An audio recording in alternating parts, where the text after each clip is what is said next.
बिस्मिल्लाहिर्रहमानिर्रहीम। अस्सलाम वालेकुम नाज़रीन, आप देख रहे हैं पाकिस्तान टेलीविजन न्यूज़। मैं इमरान हसन हूं और हम आज पाकिस्तान के इकोनॉमिक सर्वे के हवाले से और कल पेश होने वाले बजट के हवाले से एक नशिस्त करने जा रहे हैं। आपको मालूम है गवर्नमेंट ऑफ पाकिस्तान अपना बजट पेश करने जा रही है। ये बजट बहुत इंपॉर्टेंट पाकिस्तान के लिए इसलिए है कि इस वक्त जो कोविड-19 की पैंडेमिक है उसको लेकर पाकिस्तान के अंदर आज हमारे जो वज़ीर ख़जाना है, मुशीर ख़जाना है, उन्होंने ये बताया कि 3000 अरब का नुकसान पाकिस्तान की इकॉनमी को हुआ है। उसके साथ साथ उन्होंने ये भी कहा कि हमारी कोशिश होगी कि अगला जो हम बजट डॉक्यूमेंट लेके आएंगे उसके अंदर जो आम आदमी है उसको फैसिलिटेट किया जाए, टैक्सेस की शरह मजीद ना बढ़ाई जाए, उसको कम से कम रखा जाए। लेकिन ये वो बातें हैं जो हर बजट से पहले की जाती हैं। हमने एनालिसिस इस चीज़ का करना है कि क्या इन प्रैक्टिकल हमारे पास गुंजाइश है कि हम इसके ऊपर काम कर सके। पिछला जो हमारा बजट, जो हमारा रेवेन्यूज़ का टारगेट था तकरीबन 5,500 अरब का, जिसको एक एम्बिशियस टारगेट खुद हमारे मुशीर ख़जाना ने भी करार दिया, और फिर उसको अब उन्होंने कहा कि तकरीबन हम 3.9 बिलियन तक हासिल करने जा रहे हैं। एक ब्रेक हमने लेनी है, कहा जा रहा है एक ब्रेक लेते हैं, ब्रेक के बाद वापस आके लिंक करते हैं जरा।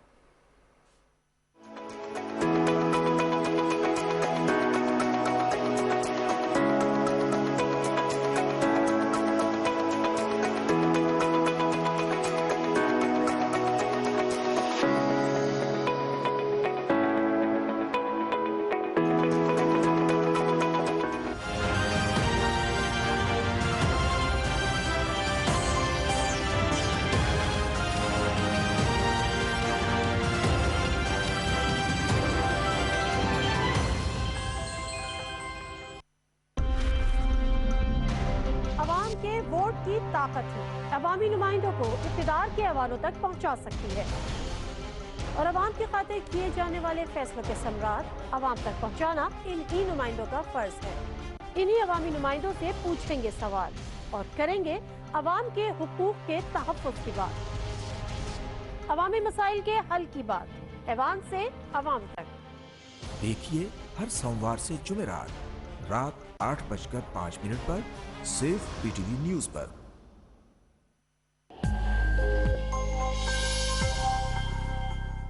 बड़े अस्पताल हैं उसके अंदर हमें नज़र आ रहा है कि दबाव बढ़ा है और जो कोरोना के मरीज़ जो हैं वो अस्पतालों के अंदर आ रहे हैं और उनकी तादाद बढ़ी है और ख़ास तौर पे वो मरीज़ जिनको ऑक्सीजन की ज़रूरत है उसके अंदर इजाफा हुआ है। वफाकी हुकूमत जून के महीने के अंदर 1000 आईसीयू बेड्स जिनके ऊपर ऑक्सीजन अवेलेबल होगी उसके इजाफे की जिम्मेदारी ले रही है और ये काम हम सूबों की मुशावरत के साथ करेंगे।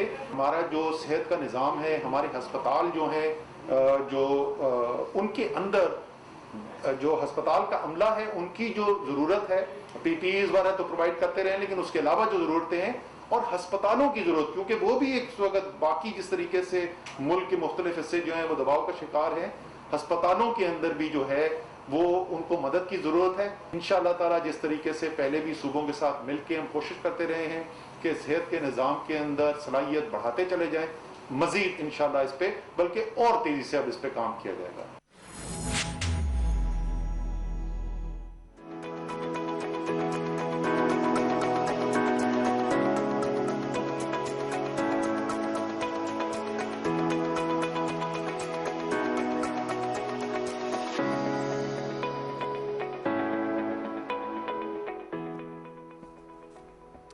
Welcome back. आप पाकिस्तान टेलीविजन न्यूज़ देख रहे हैं और हम इकोनॉमिक सर्वे के हवाले से बात कर रहे हैं। पाकिस्तान की इकॉनमी को हम डिस्कस कर रहे हैं और इससे पहले मैं रेफरेंस दे रहा था आज मुशीर ख़जाना की जो प्रेस टॉक थी उसको लेकर, जिसमें उन्होंने कुछ डिटेल्स बताई। एक तो उन्होंने कहा कि हमारा टारगेट एम्बिशियस था टैक्स रेवेन्यूज़ को लेकर, 5,500 5.4 बिलियन का जो था। उसके साथ साथ उन्होंने ये भी कहा कि इसमें 3.9 बिलियन तक हम इसको अचीव कर पाएँ। विद दैट उन्होंने ये भी कहा कि आने वाले वक्त में हमें जो टारगेट्स हैं उसको रिव्यू भी करना पड़ेगा। टैक्सेस की मद में जब उनसे पूछा गया कि क्या आप मजीद टैक्सेस ना लगा के फिर क्या हम उन टारगेट्स को अचीव कर सकते हैं जो हमारे हैं, तो उसमें कहा कि उन्होंने कहा कि हमारी कोशिश है कि हम आम आदमी को रिलीफ दें, आम आदमी के ऊपर मजीद कोई बर्डन ना डालें। इसमें जनाब इस वक्त जो शरह सूद है उसके हवाले से भी क्वेश्चन किया गया। शरह सूद के हवाले से मालूम है हमें कि गवर्नमेंट ऑफ पाकिस्तान इसमें कमी की थी। इससे पहले इसको ज़्यादा रखने का मकसद शायद हुकूमत के पास ये ऑप्शन था कि कुछ लिक्विडिटी की सूरत में जो हॉट मनी हमारे पास आए, लेकिन वो उसमें कुछ खातिर खा कामयाबी नहीं हुई पाकिस्तान को। उसमें भी इस वक्त चैलेंज का सामना है, लेकिन सबसे बड़ा चैलेंज कोविड का है जिसको लेकर 3000 अरब रुपए इस वक्त गवर्नमेंट कह रही है कि पाकिस्तान की इकोनॉमी को धचका लगा है। 1240 अरब का पैकेज गवर्नमेंट ऑफ पाकिस्तान ने दिया था कोविड से निपटने के लिए और इसको आम आदमी तक पहुंचाने के लिए, लेकिन उम्मीद ये की जा रही है जिस तरह के हालात सामने आ रहे हैं शायद मजीद पैसे इस बात में गवर्नमेंट ऑफ पाकिस्तान को देने पड़ेंगे। अपॉर्चुनिटीज तलाश करने की बहुत अशद ज़रूरत है, मुल्क में डिमांड क्रिएट करने की बहुत अशद ज़रूरत है। दूसरी जानिब एक राय ये मौजूद थी कि शायद गवर्नमेंट ऑफ पाकिस्तान थोड़ा सा जो इन्फ्लेशन का फैक्टर है उसको साइड लाइन करते हुए अगर मजीद नोट्स प्रिंट करने की जानिब जाती है और उसके ज़रिए लोगों तक जो अशाए खुर्दनी है, अशाए खुरोनोश हैं या अशाए ज़रूरत हैं वो पहुंचाई जाती हैं। तो एक आइडिया मौजूद था जिस पर हफीज़ शेख साहब ने अपने एक इंटरव्यू के अंदर एक निजी टीवी में कहा था कि यह शायद एक बहुत आसान फैसला नहीं है, चूँकि इससे पहले भी जब चीज़ों की जो वैल्यू है वो कम हो जाती है, जैसे कहा जाता है इन्फ्लेशन की मद में कि पैसा ज़्यादा हो जाता है, अशिया कम हो जाती हैं, तो ये शायद पाकिस्तान के हक में कुछ बहुत अच्छी चीज़ है नहीं। सो बड़ा चैलेंजिंग भी है एक जाने बजट का डॉक्यूमेंट पाकिस्तान के लिए। दूसरी जाने गवर्नमेंट जो इस वक्त वीट प्रिक्योर कर रही है शायद हिस्ट्री में सबसे ज़्यादा है। गवर्नमेंट ये भी चाहती है कि लोगों को, किसानों के पास कुछ पैसे जाएं, उससे कुछ इकोनॉमिक एक्टिविटी जनरेट हो। तो एक बड़ी मिक्स्ड किस्म की सिचुएशन है, इसमें आप बात करेंगे। पैनल का मैं तारुफ आपसे करा देता हूँ। हमें आमिर जफर दुरानी साहब ज्वाइन कर रहे हैं, हमारे इक़्तिसादियात हैं स्टूडियोज़ के अंदर हमारे साथ मौजूद हैं, इस हवाले से अपने ख्यालात का इजहार करेंगे और एक्सपर्ट ओपिनियन शेयर करेंगे।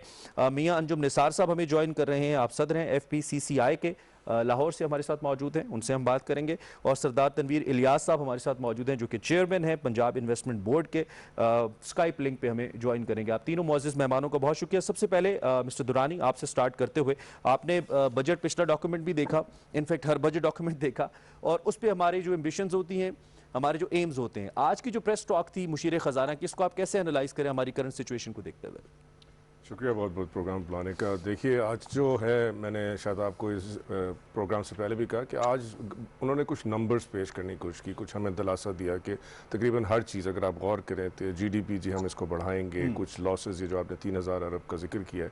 लेकिन मेरे ख्याल में आज की जो सबसे ज़रूरी मैसेज जो देना चाह रहे थे कि वो कुछ कोशिश कर रहे हैं कि इकॉनमी दोबारा से चले, और उसके बारे में जो मैसेज हैं उस पर उन्होंने ज़्यादा तवज्जो दी। यानी कि जो सवालात जिस तरह आपने पहले उठाया, जिसमें बहुत ज़रूरी सवाल ये है कि ये टैक्स की मद में जो हमने टारगेट रखा है ये कैसे अचीव होगा। तो मैंने इसके मेरा यकीन ये है कि जो हमने देखा है पिछले एक क्वार्टर में और 2 क्वार्टर्स में, कि अभी ये नंबर्स की गेम से ज़्यादा ये एक नैरेटिव की गेम बन गई है कि हम बेसिकली उस नैरेटिव को जितना हम पॉजिटिव रखेंगे उतना ही हम कोशिश कर सकते हैं कि कहीं ना कहीं जहाँ भी हो सके, जिस तरह अभी जो इन्होंने प्रोग्राम लगाया है कोविड के पीछे जो आपने देखा है, टोटली 530 बिलियन का उन्होंने इस पर दिया है हमें। तो आई थिंक दैट वो जो है वो सबसे ज़्यादा उस पर गौर करना कि उससे इस्तेफादा कैसे हासिल किया जा सकता है। वरना ये नंबर जो है, ये जिस तरह आपको भी जानते हैं मैं भी जानता हूँ, ये पहले क्वार्टर में इनको बदलने का, और ये इस पर भी डिपेंड करता है कि अभी सबसे इंपॉर्टेंट चीज़ कि ये लॉकडाउन हम किस हद तक लेके जाते हैं। क्या जो हमने अभी छूट दी है लॉकडाउन में, क्या हम इसके ऊपर थोड़ा सा और काम करते हैं, इस पे सूबे एक यक जगह आ जाते हैं कि नहीं आ जाते हैं। इसमें जो की पॉइंट है जो आपको याद है कि सिंध हमारा इंपोर्ट एक्सपोर्ट का एक किस्म से दरवाज़ा है जी, तो वहाँ उस सूबे को हमें अपने उस पर रखना और अपने एक किसी कहते हैं ना कॉमन अंडरस्टैंडिंग में लाना बहुत ज़रूरी है। क्योंकि सिंध हालांकि फॉर एग्जांपल, और ये बात ज़रूरी है कि उनका एयरपोर्ट, उनका पोर्ट, उनका रेलवे स्टेशन वो हैं फेडरल, लेकिन उसके बाहर सारा सिंध है। तो अगर सिंध मसलन तरसील में बरामदात और दरामदात की ज़रा भी कोई मसला क्रिएट करता है तो फिर ये टारगेट्स मीट करना हमारे लिए काफ़ी मुश्किल तो बेसिकली आप रेफर करें तो एक केस में हमें थोड़ा सा पॉलिटिकल जो एक सूटेबल सिचुएशन है, कंडीशन है, वो भी इसमें सियासी इस्तेहकाम को भी मद्देनज़र रखना है ताकि सिंध के से रिलेटेड जो मामलात हैं, इकॉनमी से जिनका ताल्लुक है, वो भी बेहतर हैं। एक ब्रेक हमने लेनी है, ब्रेक के बाद वापस आते हैं और बाकी मेहमानों से भी इसी हवाले से लिंक करते हैं।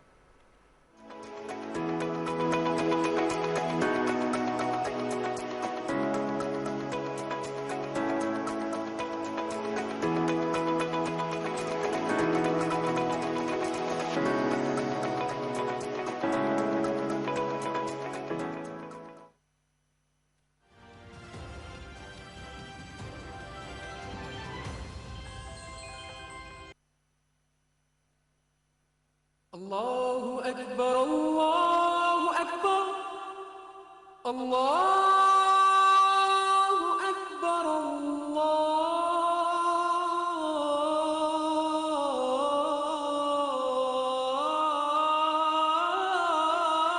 Akbar.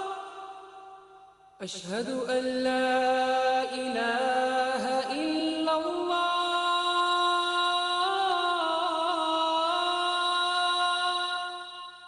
अशहदु अन ला इलाहा इल्लल्लाह अशहदु अन्न मुहम्मदर रसूलुल्लाह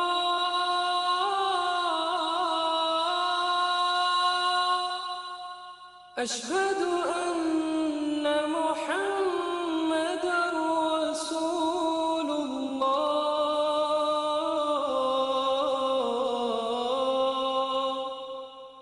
हय्य अलस सलाह